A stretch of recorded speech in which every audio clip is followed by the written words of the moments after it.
celular mais popular da Samsung é certamente o Galaxy A55, um modelo intermediário com diferenciais claros e que é sucesso desde a versão A50. Só que nesse ano ele chegou bem cedo e agora 6 meses depois muita coisa mudou no mercado. Concorrentes apareceram, ele recebeu atualizações e, claro, teve uma boa redução de preço. Eu quero então fazer alguns comparativos e responder: será que o Galaxy A55 vale a pena 6 meses depois? Bem, se você gostar, tem links na descrição. Além disso, uma dica muito boa para economizar é dar uma olhada no nosso grupo de ofertas, onde já apareceu o A55 com preços bem legais. A gente tem uma equipe que faz uma curadoria do que tá barato na internet e coloca por lá. Então tem WhatsApp, tem Telegram e tem link também aqui embaixo na descrição. Agora, bora pro conteúdo.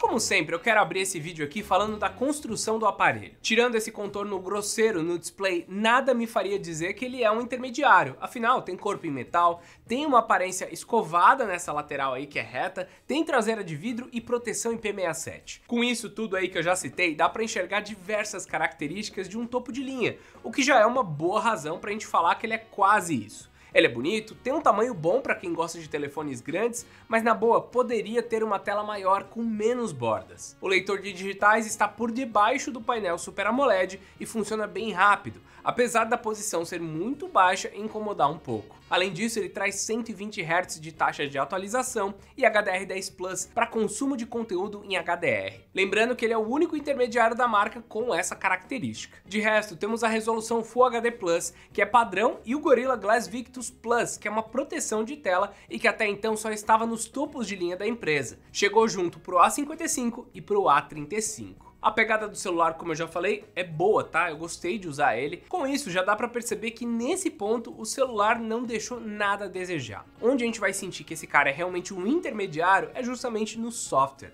Para os usuários que não gostam de Exynos, deve ser difícil gostar da Samsung, tá? Porque a empresa mantém o seu SoC na linha A50 há muito tempo. No A55 nós temos o Exynos 1480, que sucede o 1380 do ano passado. Esse é um chip até que bom e que vem evoluindo ano a ano. Para tarefas do dia a dia ele dá conta de tudo, inclusive do DeX, o modo desktop que a Samsung colocou lá no Galaxy Tab. Porém, a linha A de smartphones não tem esse recurso, que ficou exclusivo para os modelos topos de linha. Eu acho que assim, sinceramente, daria para ver o DeX rodando na linha A, até mesmo num A25, que é bem mais básico do que esse celular aqui. Enfim, junto do Exynos 1480 temos também 6 ou 8 GB de memória RAM, com pelo menos 128 de armazenamento, que é o suficiente para rodar o One UI 6 com o Android 14 que ele tem com tranquilidade. Esse SoC ele vai conseguir rodar jogos no médio, permitindo até você usufruir dos 120 Hz em alguns títulos mais básicos. Mas o foco dele é mais para o uso das câmeras, que já ganharam até algumas outras funções de topo de linha, como o Nightography e a gravação de vídeos com taxa de bit maior para melhorar as captações. Esse é o tipo de coisa que nenhum concorrente dessa mesma faixa tem. No papel, tudo isso é bem bonito. Aliás, a equalização das lentes era para mim um grande diferencial, já que o nível de todos os sensores era mais equilibrado que a de concorrentes, onde geralmente a lente ultrawide ou a macro fica bem abaixo. Porém, depois de algumas atualizações, eu percebi que os vídeos estão travando muito durante a troca de lentes. Você começa a fazer o vídeo e vai trocar e olha só o que acontece. Se você não usa esse recurso, se você quer filmar com apenas uma câmera, não tem com o que se preocupar. Porém, ele vai sair pior do que um S23 FE nesse quesito. Como funcionava antes e passou a dar problema com atualizações, nós sabemos que é questão de software e que dependendo do momento que você for comprar, pode já estar resolvido. E olha, na qualidade das fotos e gravando uma lente por vez, ele se sai muito bem. Eu acho que é o melhor do segmento. Antes de eu continuar, eu quero dar duas dicas rápidas de como você pode pegar um A55 na internet pagando mais barato. A primeira é dar uma olhada no nosso grupo de ofertas, falei lá na introdução, tem link aqui embaixo,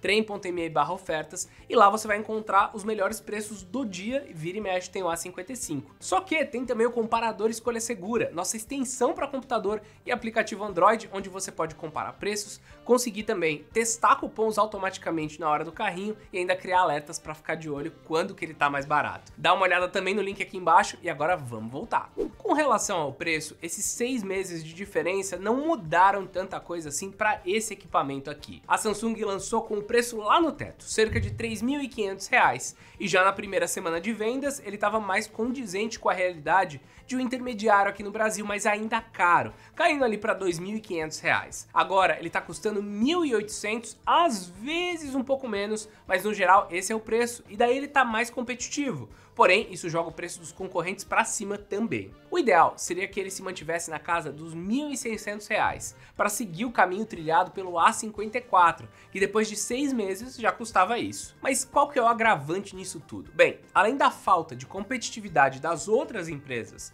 que operam oficialmente no Brasil, nesses últimos meses os preços dos importados estão ficando mais caros, agora que tudo é taxado como sempre deveria ter sido. O Redmi Note 13 Pro, por exemplo, é mais básico, tem menos desempenho e laterais de plástico, sem proteção IP67 e tá variando entre R$ 1.900 e R$ 2.000. A tela e a câmera principal fazem especificações melhores, com o painel AMOLED sendo compatível com o Dolby Vision e a lente principal com 200 megapixels, então é uma troca aí que tem entre esses modelos. Porém, em todo o restante, a Samsung vai melhor do que no Redmi, inclusive ao gravar em 4K com a frontal. A Realme e Oppo ainda não são tão fortes no mercado e eu quero dar um exemplo delas também. O Realme Note 12 Pro Plus, por exemplo, tá R$ 2.500, porém o hardware dele é muito semelhante ao do Redmi Note 13 Pro. Por menos que isso, já dá para comprar um Galaxy S23 Fan Edition, que também pode aparecer como um competidor pro A55, mas com algumas características adicionais. O FE sempre aparece em promoções por R$ 2.200 ou R$ 2.300.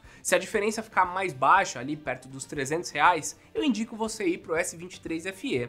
Mas nesse cenário de R$ 500 de diferença, eu acho que o A55 ainda tá valendo mais. Agora, para quem procura custo-benefício, claro que a Samsung também tem smartphones mais baratos do que esse intermediário aqui mais completo. Entretanto, isso significa que características e outras funções vão ser sacrificadas para você baratear o produto. O Galaxy A35 é um belo exemplo disso. Ele chegou junto do A55, tem uma tela bastante parecida, mas sem o HDR10, e tem também laterais de plástico. As câmeras também recebem uma redução, por assim dizer. São boas o suficiente para sua faixa de preço, mas o A55 entrega mais funções. Ele também é um pouco mais fraco, graças ao Exynos 1380 do ano passado. Outra opção com esse mesmo hardware do A35, mas com uma construção um pouco pior, é o M35, que é um ótimo custo-benefício. Ele é um pouco feinho, mas compensa com uma bateria gigante de 6.000 mAh, fazendo esse celular ser uma das melhores escolhas para quem quer jogar muito. E se a gente for comparar o A55 com a Motorola,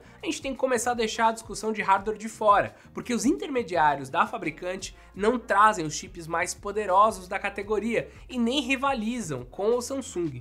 Vou dar um exemplo. O Edge 40 Neo, que traz o Dimensity 7030, é 40% menos poderoso do que o Exynos 1480. E ele tá no mesmo preço, só por ser da linha Edge, que é o topo de linha da Motorola. O corpo é de plástico, a bateria é menor, o socket é inferior e tá bem caro mesmo concorrendo com o G84 ou o G85. O único ponto pra mim onde a Motorola vai sair melhor é no design dele, que parece muito mais caro do que o do modelo da Samsung. Claro, para quem prefere a Samsung, o que vai importar mesmo são as características que mais se aproximam do A55 e o preço. Para quem não quer um Galaxy, não tem como ser diferente, tá? Porém, para comprar um smartphone parecido com ele, você vai sempre pagar mais caro. E quando o foco estiver no preço baixo, você vai acabar tendo que abrir mão de coisas como proteção IP, acabamento mais refinado e o processamento. Outra vantagem do A55 é a parceria entre a Samsung e Google, que acaba liberando recursos antecipados para os smartphones da coreana, como é o caso do Circule para Pesquisar,